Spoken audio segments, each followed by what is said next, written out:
Assalamualaikum warahmatullahi wabarakatuh. Selamat datang, nama saya Berni dan terima kasih kepada Anda yang telah mau meluangkan waktu ke channel saya ini. Semoga kita semua dalam keadaan sehat dan diberi kemudahan dalam urusan-urusan kita, selalu mendapatkan tambahan rezeki yang banyak dan barokah, amin. Tidak lupa salam dan sholawat kepada Nabi besar Muhammad SAW. Bismillahirrahmanirrahim. Pada kesempatan ini saya akan berbagi kepada Anda tentang semen dan tips memilih semen Portland yang baik. Setahu saya, asal awalnya semen mungkin terdapat di Mesir, yang di zaman itu digunakan untuk pembuatan piramida, di mana semen difungsikan sebagai pengisi ruang-ruang kosong di antara celah-celah tumpukan batu sekaligus untuk alat pengikatnya.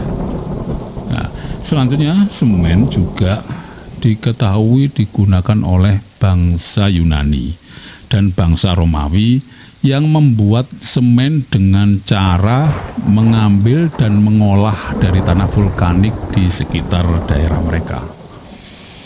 Kalau tidak salah ingat ya, bangsa Romawi lah yang memperkenalkan semen itu menjadi bubuk. Nah, selanjutnya sekitar abad 17 atau 18, saya lupa, baru di Inggris diperkenalkan semen modern seperti sekarang yang kita kenal.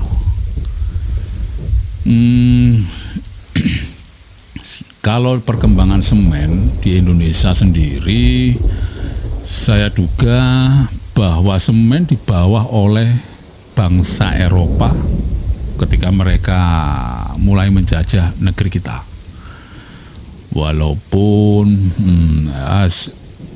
nah, gini nih, yang unik ya di tanah air dengan peninggalan candi-candi ya, kita ternyata mempunyai teknologi sendiri yang mirip semen, tetapi bukan seperti semen modern. Saya baca menurut penelitian ternyata perekatan bangunan candi-candi tersebut dipakai dengan putih telur. Menurut saya sih terlalu mengada-ngada itu. Entah benar atau tidak, mungkin lebih baik kembali ke masing-masing untuk percaya atau tidak. Secara terminologi ya, kata semen sendiri berasal dari cementum, yaitu bahasa Latin yang artinya kira-kira memotong menjadi bagian-bagian kecil tak beraturan. Fungsi utamanya seperti perekat ya. Tujuannya untuk mengikat bahan-bahan lain bersama-sama. Secara kimia, ya, fungsi utama semen adalah memberi aksi kekuatan kohesif pada molekul materi untuk saling tarik-menarik. Barangkali penjelasan secara umum ibaratnya semen itu lem yang mampu menyatukan dua materi atau bahan yang berlainan. Namun tidak seperti lem yang Anda kenal itu tentunya. Semen itu membutuhkan bahan lain sebagai campuran yang harus Anda beri ketika menggunakan semen. Ya, saat Anda menambahkan air pada semen, ya, ada pencampuran semen itu dengan air, lalu memicu proses kimia yang memungkinkan untuk mengeras. Ya. Bahan baku semen sendiri sebetulnya masih memanfaatkan sumber daya alam, yaitu campuran berupa batu kapur atau nama kimianya CaCO3, tanah liat, ya, Al2O3 atau 2SiO2, terus dengan air H2O, ya, pasir besi Fe2O3 dan campuran lain. Ya. Campuran ini lalu dipanaskan dalam wadah besar. Wadah itu disebut rotary kiln. rotary kiln dengan suhu yang sangat tinggi sampai sekitar 1500 derajat Celcius untuk membentuk produk yang dikenal sebagai klinker. Nah, temperatur di pembakaran di rotary kiln mempunyai arti penting di dalam sebuah produksi semen. Jika temperatur terlalu rendah, kerak yang dihasilkan kurang matang, ya, mutu semen akan rendah. Dan jika terlalu tinggi temperaturnya, ya, akan menyebabkan keraknya sukar digiling dan terjadilah pemborosan bahan bakar. Nah, kemudian setelah bahan lain ditambahkan seperti gipsum, bahan-bahan tersebut digiling menjadi bubuk dan menciptakan substansi akhir berbentuk seperti tepung abu-abu. Nah, tepung abu-abu itulah kita sebut sebagai semen. Bisa saya tambahkan lagi, proses yang dilakukan oleh rotary kiln inilah yang merupakan proses paling penting dan peralatan paling utama pada proses pembuatan semen. Fungsi utama kalau bahasa kimianya adalah sebagai tempat terjadinya kontak antara gas panas dan material umpan kiln sehingga terbentuk senyawa.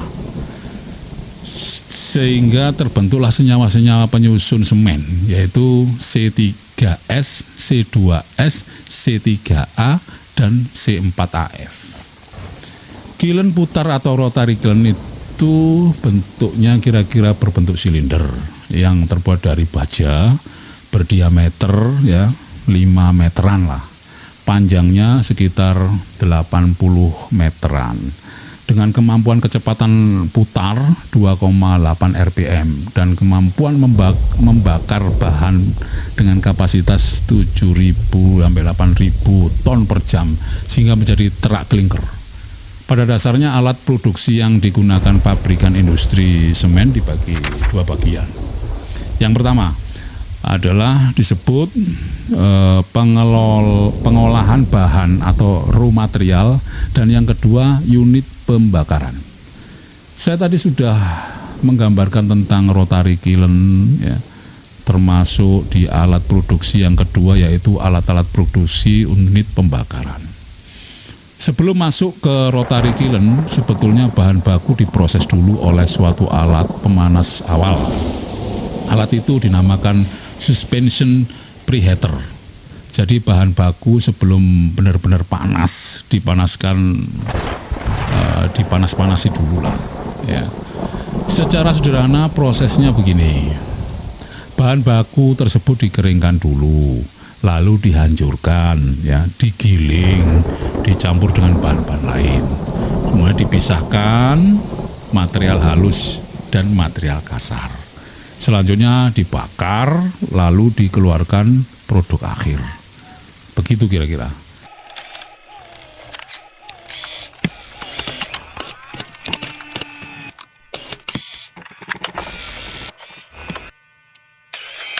Dalam industri bangunan ada dua jenis semen yang perlu Anda mengerti, yaitu semen hidrolik dan semen non-hidrolik.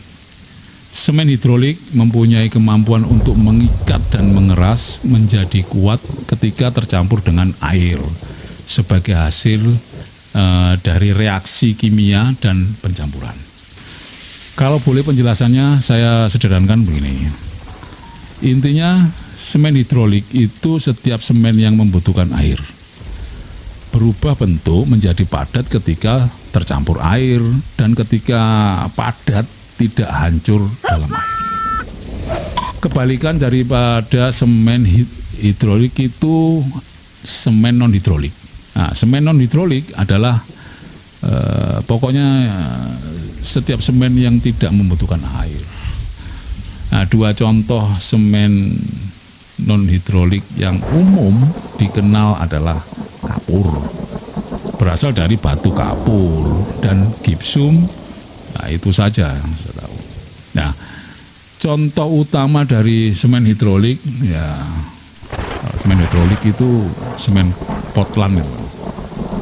Nah, di seluruh dunia semen Portland inilah yang jenis semen yang umum digunakan untuk bahan dasar campuran beton, campuran mortar, ya, adukan itu untuk dinding, bangunan, untuk paving, untuk bataku dan lain-lainnya. Semen Portland dia punya beberapa klasifikasi, yaitu klasifikasi yang pertama disebut tipe 1. Semen Portland jenis yang pertama ini digunakan dalam konstruksi beton secara umum. Berbagai jenis konstruksi bangunan, ya. Semen Portland tipe 1 ini juga dikenal dengan sebutan semen Portland biasa atau Ordinary Portland Cement, OPC. Inilah semen dengan kantong yang umum, ya, yang ada saknya itu, yang Anda temui di toko bangunan, karena untuk penggunaan umum yang tidak memiliki persyaratan-persyaratan khusus seperti yang disyaratkan pada jenis-jenis yang lainnya. Ada lagi varian semen ini, yang lain adalah White Portland Cement atau dikenal dengan sebutan semen putih. Biasanya hanya dipakai untuk keperluan dekorasi, keramik, ya toh, untuk natnya itu ya, dempul-dempul dinding itu, terus lantai terasu, ya toh. Nah, sebenarnya warna putihnya itu berasal dari penambahan senyawa besi logam mangan, ya, selama proses produksinya. Nah, klasifikasi yang kedua atau semen Portland tipe 2 dikenal sebutan moderate sulfate resistance, ya. Jadi menggunakannya memerlukan ketahanan terhadap sulfat atau sifat tanah yang kalor hidrasinya sedang, yang sulfatnya tinggi pokoknya. Biasanya digunakan untuk pondasi yang berada dalam tanah yang kandungan sulfatnya tinggi, seperti bendungan, ya, di dermaga-dermaga itu yang di laut, ya, terus saluran irigasi, ya, mana banyak tanah-tanah yang sulfatnya, terus beton massa itu di bendungan, ya. Klasifikasi yang ketiga, semen tipe 3 ini disebut rapid hardening cement. Semen tipe 3 ini memiliki daya tahan yang tinggi pada tahap permulaan. Setelah terjadi proses perekatan, setting time awalnya lebih cepat dibanding semen tipe 1 yang sudah saya sebutkan tadi ya. Nah, beton yang dihasilkan semen tipe 3 ini juga harus setara dengan kekuatan 28 hari umur beton yang menggunakan semen tipe 1 tadi. Jadi mutunya harus sama, cuman proses setting time-nya aja. Ini digunakan untuk beton yang bangunan-bangunan tingkat tinggi itu, ya, jalan raya, lapangan udara. Klasifikasi keempat sekarang, nah, itu yang low heat cement, ya. Semen tipe 4 ini dalam penggunaannya memerlukan kalor hidrasi rendah atau setting time yang lebih lambat dari semen tipe 1. Contoh penggunaan biasanya digunakan untuk bendungan, ya, mes konkrit. Artinya begini, kalau ngecor pada skala dimensi yang besar, itu reaksi semen akan memerlukan panas hidrasi tinggi, kan, ya, untuk mencari celah, dan biasanya retak besar itu kalau semennya itu tidak mengandung semen tipe yang keempat ini, bisa mereduce panas hidrasi. Oke, kita masuk ke semen tipe yang kelima yang disebut sulfat resistant cement. Nah, ditujukan pada pembuatan beton pada daerah-daerah yang tanah yang airnya memiliki kadar garam sulfat yang tinggi. Biasanya semen jenis tipe 5, ya, untuk jenis konstruksi tiang pancang, dermaga itu, jembatan-jembatan, penyeberangan pantai, ya, atau di laut, ya, pelindung di tepi laut itu, ya, terowongan-terowongan, pelabuhan, pembangkit tenaga nuklir dan seterusnya itu. Sedangkan proses pembuatan semen Portland sendiri digolongkan menjadi 2, yaitu proses basah dan proses kering. Pada proses basah, ya, proses ini terjadinya karena penambahan air pada proses penggilingan bahan mentah, sehingga tekstur yang dihasilkan berbentuk seperti lumpur dan memiliki persentase air, ya, kira-kira sekitar 30-35%. Sedangkan proses kering pada non semen adalah ketika kadar air sudah kurang dari 1%, ya toh. Hal ini karena bahan yang digunakan berupa hasil penggilingan, sehingga tekstur berupa bubuk atau tepung. Jadi itu. Oh ya, sahabat dan saudara-saudaraku, dalam penjelasan saya mengenai tipe-tipe semen tadi, untuk secara umum biasanya dijumpai adalah semen tipe 1. Dan di Indonesia secara umum masih kesulitan mencari semen-semen tipe jenis ya seperti 2, 3, 4, dan 5. Ya, dikarenakan apa? Ya karena kesulitan dalam proses produksinya untuk perhitungan secara bisnis ya. Maksud saya begini, pabrik semen itu mengelola semen tipe-tipe 1 kan. Tetapi untuk tipe-tipe yang lain itu memerlukan operasional cost yang cukup tinggi produksinya, karena menghentikan juga proses produksi yang tipe 1 tadi. Ini wajar. Kalau misalkan Anda punya proyek dengan spesifikasi semen tipe lain yang jumlah volumenya sedikit, maka ada kesulitan, ada biaya yang kompensasinya cukup mahal. Nah, biasanya proyek-proyek infrastruktur yang speknya sudah ditentukan, maka itu akan dilayani secara khusus oleh pabrik semen. Ya. Nah, kalau Anda sedang dalam mengerjakan pembangunan rumah atau mendirikan tembok atau apapun ya, dan berniat membeli semen Portland, tapi bingung memilih merek apa, saya punya tips nih. Saya punya tips untuk Anda. Begini, semen yang berkualitas bagus memiliki sifat dan karakter seperti yang akan saya jelaskan. Yang pertama, sifat semen yang terbaik memiliki kekuatan rekat yang bagus saat pasangan bata. Ya, cirinya Anda perhatikan. Ketika Anda buka bungkusnya dan warnanya biasanya semen yang punya daya rekat bagus berwarna abu-abu tua kehijauan. Bila warnanya semen Anda lihat terlalu gelap atau kecoklat-coklatan, maka semen tersebut akan berkurang daya kuat rekatnya, dan ini akan terasa saat digunakan. Sebetulnya perlakuan ini tidak standar dalam hasil produksi di pabriknya sana. Atau bisa juga semen tadi sudah dicampur oleh bahan-bahan lain sebelum Anda gunakan. Kalau warnanya terlalu terang, juga kemungkinannya zat aditif yang digunakan terlalu banyak sehingga dapat menurunkan kualitas kekuatan rekat semen itu. Selanjutnya, yang kedua adalah sifat semen tersebut harus memiliki tingkat plastisitas yang baik. Plastisitas itu adalah sifat kekakuan semen tersebut yang dapat menegang atau mengeras dengan mudah. Maksud saya gini, semen tersebut harusnya gampang menjadi keras apabila diaplikasikan dan tidak menggumpal. Kalau menurut pengamatan saya mungkin sekitar setting time akhir itu sekitar 4 jam atau bisa juga sampai 6 jam.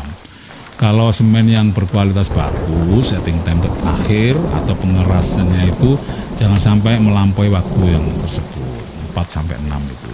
Kalau setting time akhir lebih dari batas tadi, biasanya semen banyak mengandung tambahan pozolan atau aditif lain yang bersifat melambatkan waktu pengerasan. Ya. Dan yang ketiga adalah semen tersebut harus bisa digunakan dengan mudah dikerjakan. Ketika semen telah bercampur air, batu, split atau apa ya, itu jika diaduk itu terasa kental, padat, lengket, cepat gitu ya. Nah, ciri-ciri ini ketika membuka bungkusnya coba Anda pegang saja. Jika teksturnya terasa halus di tangan, terasa lembut, seperti terasa mudah terurai, nah ini semen cukup berkualitas baik. Selanjutnya adalah harusnya ketika setelah diaplikasikan dan telah mengeras, semen tersebut mampu secara sempurna menahan kelembapan, tidak mudah retak saat dipakai pada ajian misalkan oleh tukang-tukang bangunan itu. Oke ya, saya akhiri dulu. Kalau saya teruskan nanti penjelasan ini atau semen atau apalagi saya tambahin beton nanti sampai subuh nggak mari-mari nih ya. nggak kelar-kelar. Oke, saya tunggu komen-komennya aja dan pertanyaannya monggo ya, silakan nanti di kolom-kolom yang sudah disediakan. Kurang lebihnya saya mohon maaf. Ihdinas siratal mustaqim. Wassalamualaikum warahmatullahi wabarakatuh.